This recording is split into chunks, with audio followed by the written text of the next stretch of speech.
Hello, everybody. This is Willie from the Gaming Gurus, and this is our review of X-Men Destiny. This is your typical button smasher platform RPG game.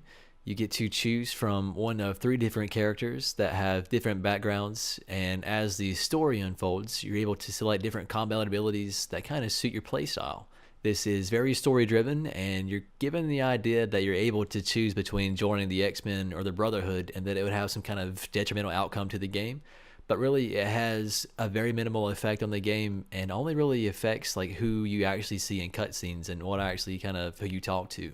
You're able to choose different powers from iconic characters, such as a offensive, a defensive, and a utility power, as well as using some of their own costumes to give you different benefits.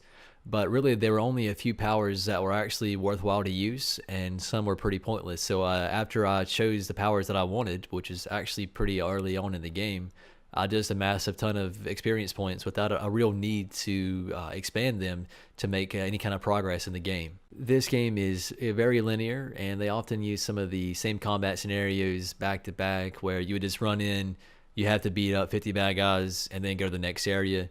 You walk 10 feet, and then you had to fight another 50 guys that would really just kind of make things pretty mundane. The game is very short. It is easily beatable in about 5 to 6 hours with your average playthrough. Graphically, the game, it did have a little slowdown at times, even when there wasn't too much going on.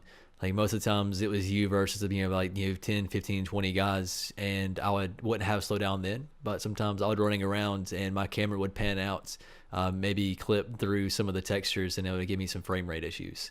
I did like the art style, however, with the floating text that would pop in to let you know if you're doing really good on a combo or if you picked up some kind of a collectible item. The biggest thing that kind of stood out as far as the graphics, no pun intended, was the fact that the costumes were extremely tight. So many characters are often over sexualized, but it doesn't really warrant the tightness in some places of the costume. So it kind of got old after a while, but it is what it is.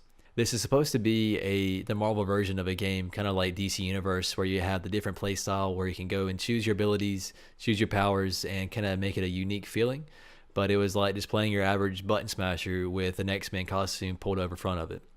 Even the boss battles were pretty repetitive. It was almost the exact same scenario, just a different boss you were fighting. The game did drive me to play it, however, because they used the word muties so many times in that game. I just wanted to beat up everybody that said it, and pretty much everybody was calling me a mutie the entire time, so it was really annoying.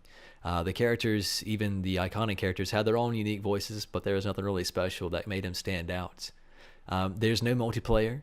The story is pretty shallow, like there's not too much going on, and maybe the only reason why that you would want to play through is there's kind of like a next game plus little feature that allows you to play through a second time. Though you get to use different superpowers, you keep the same combat power, so it's not really a new playthrough. The only thing you can really choose is, let's say if you played through as a Brotherhood one time and you want to go back through and kind of join the X-Men, that would be the only reason why you may want to replay it. So this game is definitely a rental first to see if you actually want to, play this game more than once. But it is definitely a candidate for, on the weekend, you want to go grab a game from Redbox and smash some buttons, then this is a great game that can facilitate that. And for the Gaming Gurus, I am Willie, and thanks for listening.